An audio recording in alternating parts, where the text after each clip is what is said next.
Boa noite. Boa noite.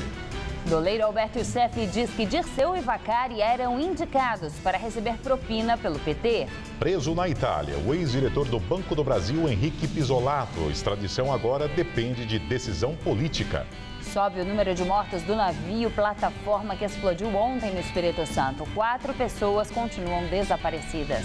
No litoral paulista, a empresa converte água do mar em água potável.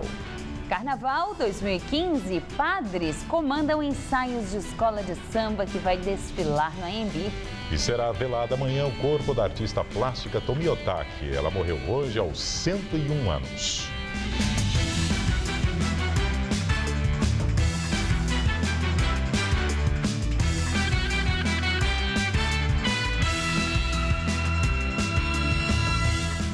Em acordo de delação premiada com o Ministério Público Federal, o doleiro Alberto Youssef afirmou que os ex-ministros da Casa Civil José Dirceu e Antônio Palocci eram ligações do executivo da Toyo Setal, Júlio Camargo, com o PT. Júlio Camargo é apontado como um dos intermediários das propinas pagas no esquema de corrupção que atuava na Petrobras. Ele também participa da delação premiada na Operação Lava Jato. O depoimento de Youssef à Polícia Federal foi dado em outubro do ano passado e tornou-se público hoje por determinação judicial. Segundo Youssef, o executivo da Toyo Setal tinha ligações com o PT, notadamente com Dirceu e Palocci. No depoimento, Youssef disse ainda que Dirceu usou diversas vezes um avião de Júlio Camargo. O doleiro, no entanto, não soube informar o motivo de o ministro ter viajado na aeronave, mas afirmou que Júlio Camargo é amigo de José Dirceu. Ele relatou aos policiais que a utilização do avião ocorreu após Dirceu ter deixado o comando da Casa Civil em 2005 por causa do escândalo do mensalão petista. Alberto Youssef também contou à Polícia Federal que teve acesso a um arquivo com senha mantido em um pendrive por Franco Clemente Pinto, responsável, segundo ele, pela contabilidade dos supostos pagamentos de propina e caixa 2 do executivo da Toyo Setal. De acordo com o doleiro, nesse pendrive eram armazenadas todas as movimentações financeiras de Júlio Camargo. Youssef destacou que ele próprio era tratado como primo na planilha. Já Dirceu, segundo Youssef, era chamado de Bob. Em outro trecho da delação, o doleiro diz que Dirceu e o atual tesoureiro do PT, João Vacari Neto, eram os responsáveis no PT por receber as propinas das empreiteiras envolvidas no esquema da Petrobras. Em nota, o ex-ministro José Dirceu repudia com veemência as declarações do doleiro Alberto Youssef. Afirma que não recebeu recursos ilícitos de nenhuma empresa investigada pela Operação Lava Jato e que sempre viajou em aviões de carreira ou táxi aéreo depois que deixou o governo. Condenado no processo do mensalão petista, José Dirceu ficou em regime fechado até novembro do ano passado, quando passou ao semiaberto.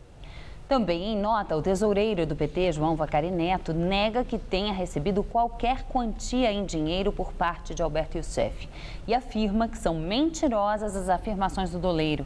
Procurado pelo Jornal da Gazeta, o ex-ministro Antônio Palocci não se manifestou.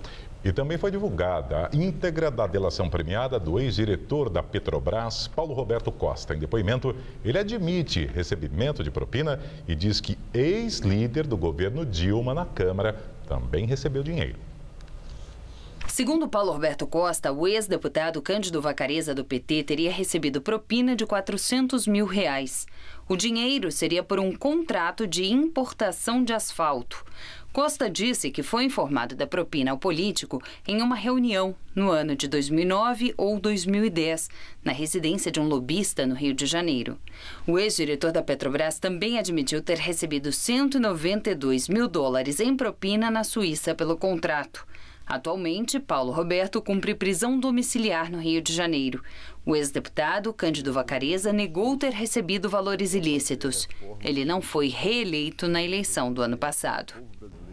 O ex-diretor de marketing do Banco do Brasil, Henrique Pisolato, condenado no mensalão petista, se entregou à justiça italiana. Pisolato, que tem dupla cidadania, fugiu do Brasil depois de sua condenação. O governo brasileiro pediu sua extradição para cumprir a pena. No primeiro julgamento em Bolonha, no ano passado, ele ganhou.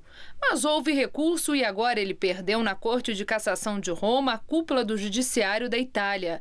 Pisolato foi condenado a quase 13 anos de prisão no mensalão do PT, acusado de corrupção passiva, peculato e lavagem de dinheiro. Ele está preso e sua extradição depende ainda de uma decisão política. O Ministério da Justiça da Itália tem até 3 semanas para dar a palavra final. E a defesa do ex-diretor do Banco do Brasil, Henrique Pisolato, afirmou que vai recorrer da decisão de extraditar o brasileiro. O advogado disse ainda que Pisolato está disposto a ser julgado na Itália e, se condenado, estaria de acordo em cumprir a pena por lá. Presidente Dilma Rousseff e ex-presidente Lula se reúnem em São Paulo. O encontro foi num hotel da zona sul da cidade e durou pouco mais de 2 horas. A reunião foi fechada à imprensa. Eles teriam discutido a conjuntura da crise política que atinge o governo. Pela manhã, a presidente Dilma esteve no Hospital Sírio-Libanês para uma série de exames de rotina. E agora vamos ao comentário de política com José Neumann e Pinto. Como diria o herói do povo brasileiro, José Dirceu de Oliveira, repudio veementemente qualquer tentativa de ficar aí discutindo o que é que Andrea Orlandi, o ministro de Justiça da Itália, vai fazer com a ordem para extraditar Henrique Pizzaiolo, Pizzolato, ex-diretor de marketing do Banco do Brasil, para o Brasil, porque isso tudo é tergiversar. A verdade é a seguinte: a alta corte de Roma colocou no lixo toda a argumentação que tem sido feita de que não houve mensalão, de que não houve crime, de que é tudo um processo político e de que não houve plena defesa. Bobagem. A Itália é um país democrático, a justiça funciona lá e reconhece que a justiça daqui funciona. Aliás, que houve crime, o próprio Pisolato reconheceu quando fugiu. Se ele não tivesse cometido crime nenhum, ele estaria no Brasil. A decisão da corte italiana põe por terra esse discurso do PT, do herói nacional, José Dirceu, José Genuíno e Henrique Pisolato. Henrique Pisolato é um ladrão, vagabundo, assim como, por exemplo, Alberto Youssef, o doleiro da Operação Lava Jato, né? O PT diz que inaugurou na República Brasileira o combate à corrupção com o mensalão e com a Operação Lava Jato. Ao mesmo tempo, o PT diz que os promotores e policiais federais terão de responder na justiça porque só atacam o PP e o PMDB e não os partidos da oposição. O meu amigo Carlos Alberto Sardenberg fez um brilhante artigo no Globo dizendo que uma coisa contraria a outra e acaba com o mérito que Dilma quer passar para ela desse combate à corrupção no Ministério Público, que não depende dela, e na Polícia Federal, que é um órgão do Estado e não do governo, e muito menos do partido. É o que ele chama, no título do artigo, de meio mérito. Recomendo a leitura. Mas eu recomendo muito mais é que você fique alerta para esse papo furado e não fique aí esperando qual é a decisão do Orlandi, se vai mandar de volta. Isso não é importante. Tanto faz o Pizzolato ir para Regina Coeli, a prisão central de Roma, que o meu amigo Natali sabe que é pior do que a maioria das prisões brasileiras, ou ele ir para Pampulha, não é verdade? Pois é, boa folia, até terça de carnaval, direto ao assunto, em pé. Vai ser velado amanhã o corpo da artista plástica Tomi Otaki. Ela morreu hoje em São Paulo, aos 101 anos de idade. Celebrada como a grande dama da pintura nacional, Tomi estava internada havia mais de uma semana no Hospital Sírio-Libanês por causa de uma pneumonia. O velório será no Instituto Tomi Otaki, na zona oeste da capital paulista, e depois será cremado em cerimônia fechada para a família. As obras de Tomi Otaki podem ser vistas em algumas das principais vias de São Paulo, como a escultura de aço na Avenida Paulista ou as ondas de concreto na Avenida 23 de Maio, inauguradas para comemorar os 80 anos da imigração japonesa no Brasil. Painéis da artista também podem ser apreciados na Estação Consolação do metrô ou na parede externa deste prédio no centro da cidade. Esta tapeçaria no Memorial da América Latina foi danificada no incêndio e está sendo restaurada. Em 2004, Tomi Otaki selou uma parceria com o arquiteto Oscar Niemeyer para projetar o que viria a ser um dos símbolos de São Paulo, o prédio do Auditório Ibirapuera. Niemeyer ficou responsável por todo o desenho da parte exterior do prédio. Tomi Otaki ficaria responsável por dar vida à parte interior do prédio. E o resultado é que é dela esta enorme escultura que faz uma curva pegando parte do teto e também das paredes aqui do auditório, uma gigantesca onda vermelha. Tomi Otaki nasceu em 1913 em Kyoto, no Japão, e veio para São Paulo em 1936. Começou a pintar no início da década de 50, no estilo figurativo. Logo depois, passou a explorar as cores e a geometria nas suas obras. Nos anos 60, Tomi adotou a linguagem abstrata. A influência da cultura japonesa é nítida nas formas simples dos trabalhos dela. A artista participou de inúmeras bienais internacionais, entre elas a de Veneza e a de São Paulo. A última exposição foi em novembro de 2013, no instituto que leva o seu nome, em São Paulo. O prédio da instituição foi projetado pelo filho, o arquiteto Rui Otaki. Nos últimos anos de sua vida, Tomi seguiu trabalhando em seu próprio ateliê na capital paulista. Nunca parei, sempre estou trabalhando. Esse trabalho que me mantendo saúde.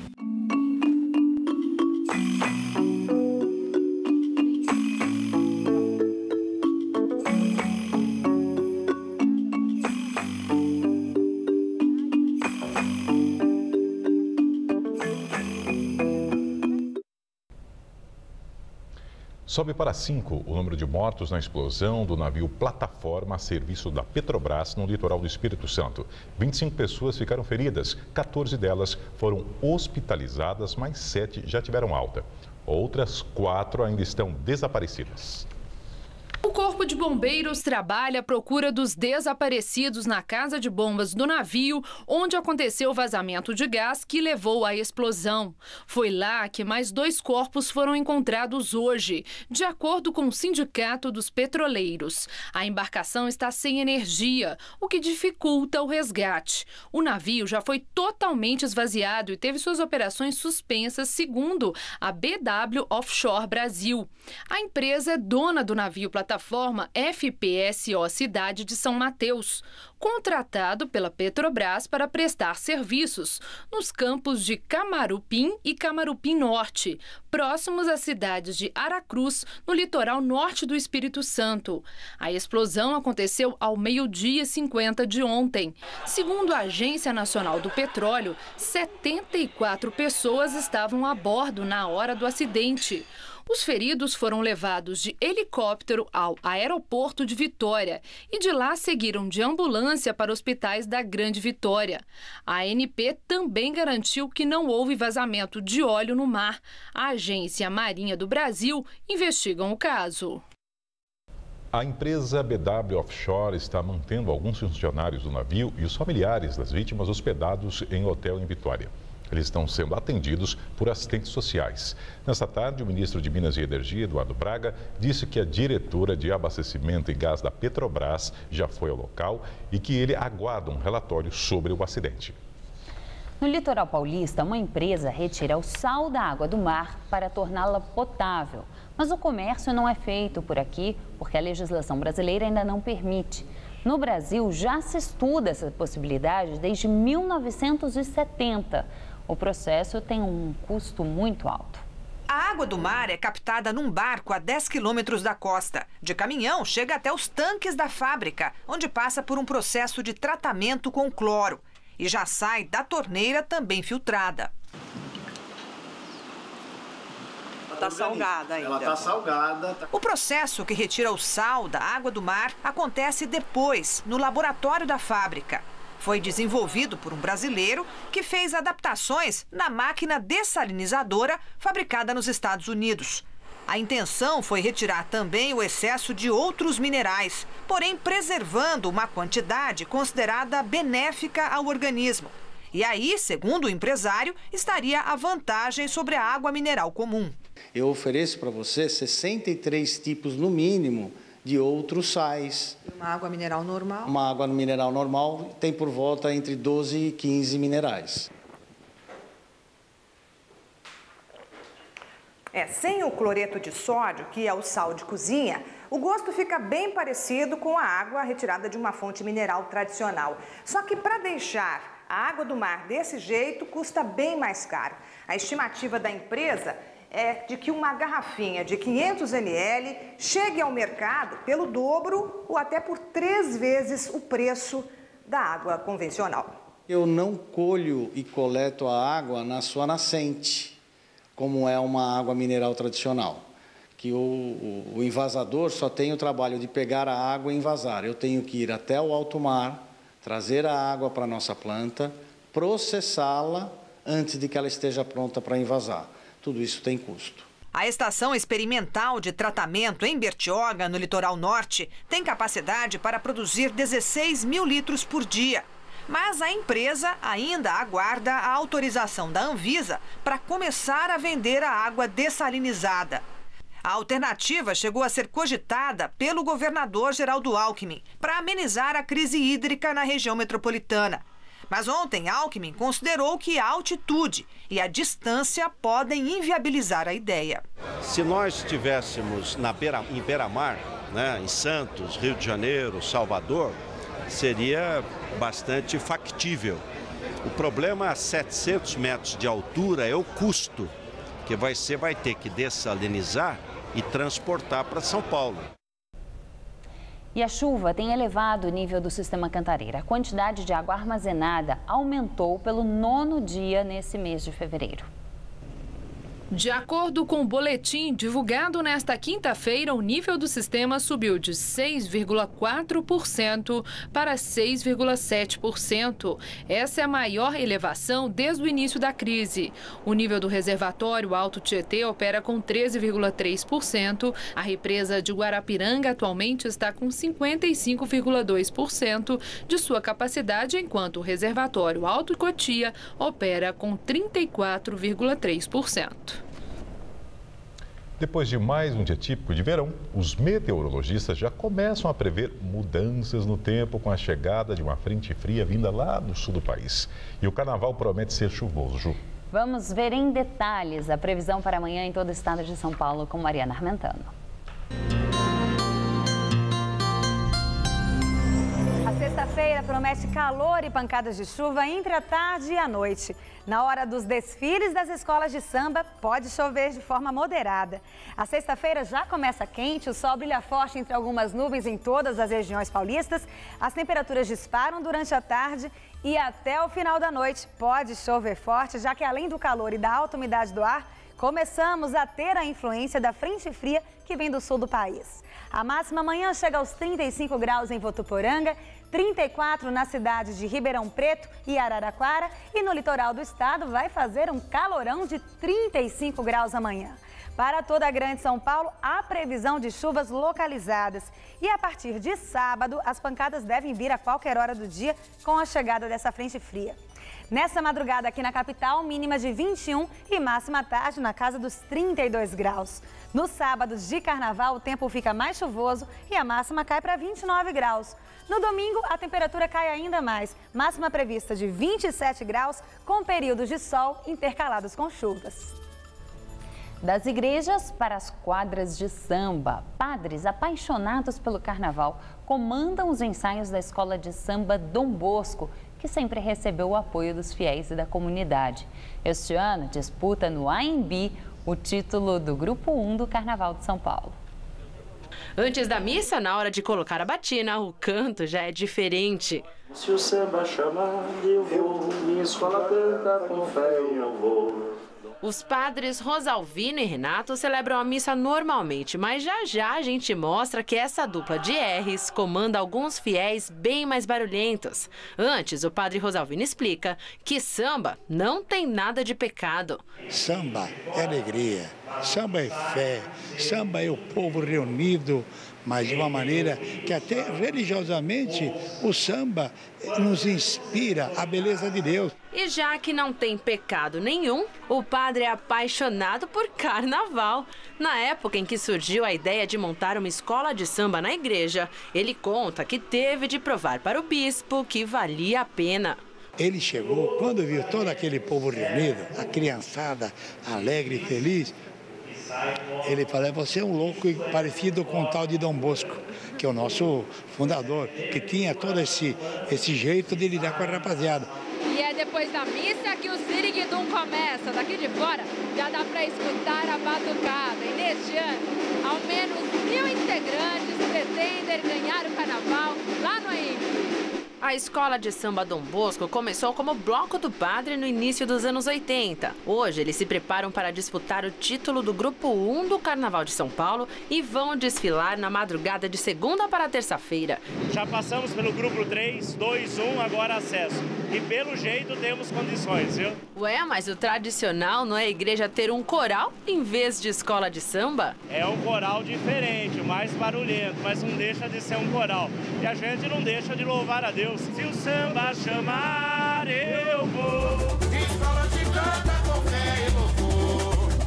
Dom Bosco é inspiração. A sua vida foi uma lição de amor. E amanhã começam os desfiles das escolas de samba do Grupo Especial de São Paulo. A repórter Fernanda Azevedo tem as informações. A gente está aqui bem pertinho do Sambódromo e daqui já dá para ver um pedacinho do Carnaval de São Paulo, colorido dos carros alegóricos. E a gente tem alguns avisos importantes para quem pretende curtir o Carnaval por aqui. Ainda há ingressos disponíveis, mas a venda pela internet foi encerrada. Só ocorre nas bilheterias aqui do AEMB. Amanhã, sexta-feira e sábado tem desfile do Grupo Especial. No domingo tem desfile do Grupo de Acesso e na sexta-feira, dia 20, sexta da semana que vem, tem desfile das campeãs. As entradas custam entre R$ 90 e R$ 190 nas arquibancadas e R$ 2.420 nas cadeiras e mesas de pista.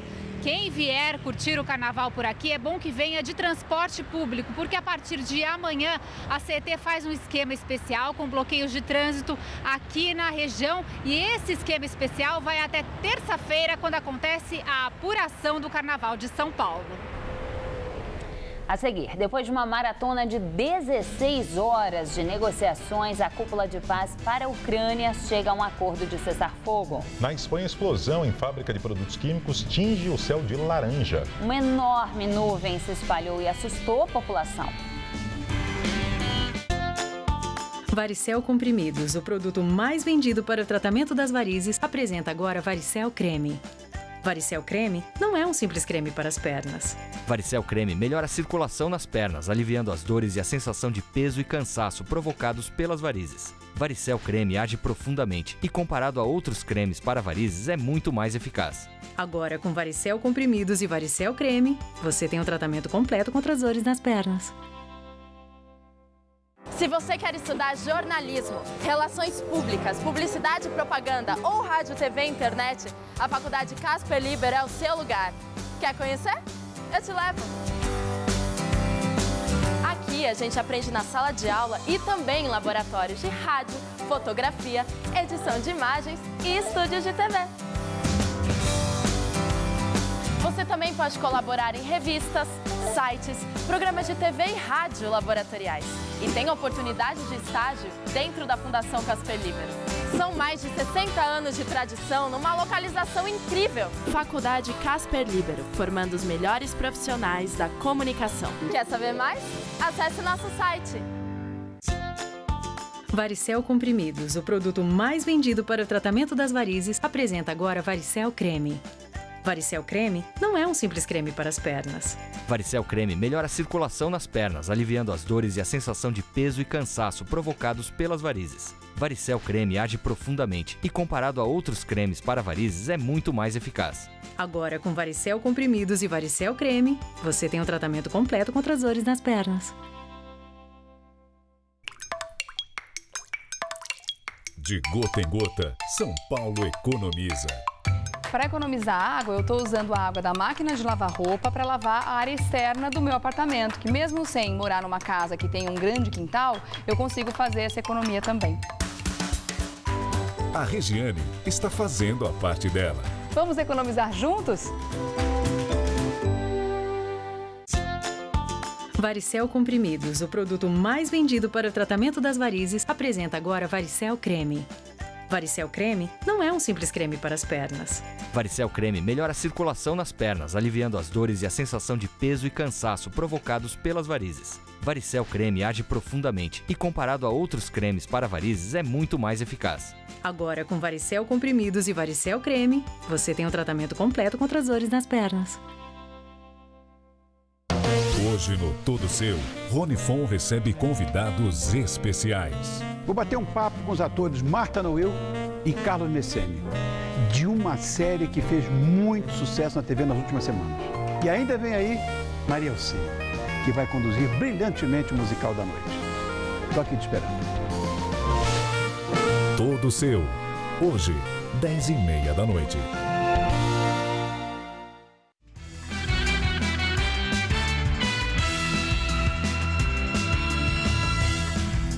Depois de uma maratona de 16 horas de negociações, a cúpula de paz para a Ucrânia chega a um acordo de cessar-fogo.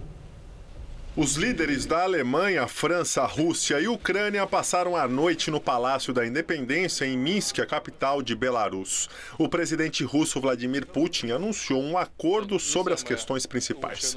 Ele informou que o cessar-fogo começa à meia-noite de sábado para domingo e que em seguida serão retiradas as armas pesadas dos dois lados. A Organização para a Segurança e Cooperação da Europa deverá monitorar o cessar-fogo. A chanceler alemã Angela Merkel disse que Putin pressionou os separatistas pró-Moscou a concordar com o fim dos confrontos. O presidente francês François Hollande afirmou que ainda falta muito trabalho até que se chegue à paz na região. Ainda não foi acertado o status das regiões separatistas. Existe a expectativa da criação de uma zona desmilitarizada. A Ucrânia e os países ocidentais querem fechar imediatamente a fronteira entre Ucrânia e Rússia, por onde os separatistas recebem o apoio militar de Moscou. Os dois líderes separatistas que foram a Minsk indicaram que apoiam o acordo. Eles disseram que o plano prevê reformas constitucionais que vão proteger a população do leste da Ucrânia. O presidente da Ucrânia, Petro Poroshenko, declarou que seu país vai ser sempre um Estado único. A diretora-gerente do FMI, Christine Lagarde, anunciou um acordo para que a Ucrânia receba uma assistência de 17 bilhões e meio de dólares em 4 anos, dentro de um pacote mais amplo de 40 bilhões de dólares. O cessar-fogo poderá encerrar a crise que dura 10 meses e já provocou mais de 5 mil mortes, a maioria civis. Enquanto as negociações prosseguiam em Minsk, 10 civis e 2 soldados morreram no leste da Ucrânia. Explosão em fábrica de produtos químicos na Espanha tinge o céu de laranja. O acidente ocorreu numa fábrica de Igualada, a 60 quilômetros de Barcelona. A explosão teria sido causada por 2 elementos químicos, ácido nítrico e cloreto férrico, que entraram em contato quando eram descarregados no armazém da empresa. 3 pessoas ficaram feridas. A Defesa Civil decretou o primeiro nível de alerta e aconselhou os 35 mil habitantes da região a permanecerem em casa. Estradas e ferrovias ficaram interditadas. O chefe dos serviços de emergência afirmou que, apesar da visão assustadora, a nuvem pode causar irritação, mas não é tóxica. A ordem de confinamento foi parcialmente retirada, mas idosos, crianças e grávidas foram aconselhados a permanecer dentro de casa. A edição das 10 do Jornal da Gazeta termina aqui. Boa noite para você. Fique agora com o Rony Fon no Todo Seu. Boa noite e até amanhã. Visite uma exposição de dança com Pamela Domingues no Hoje Tem. Logo mais, 11h30 da noite. Assista agora, Todo Seu.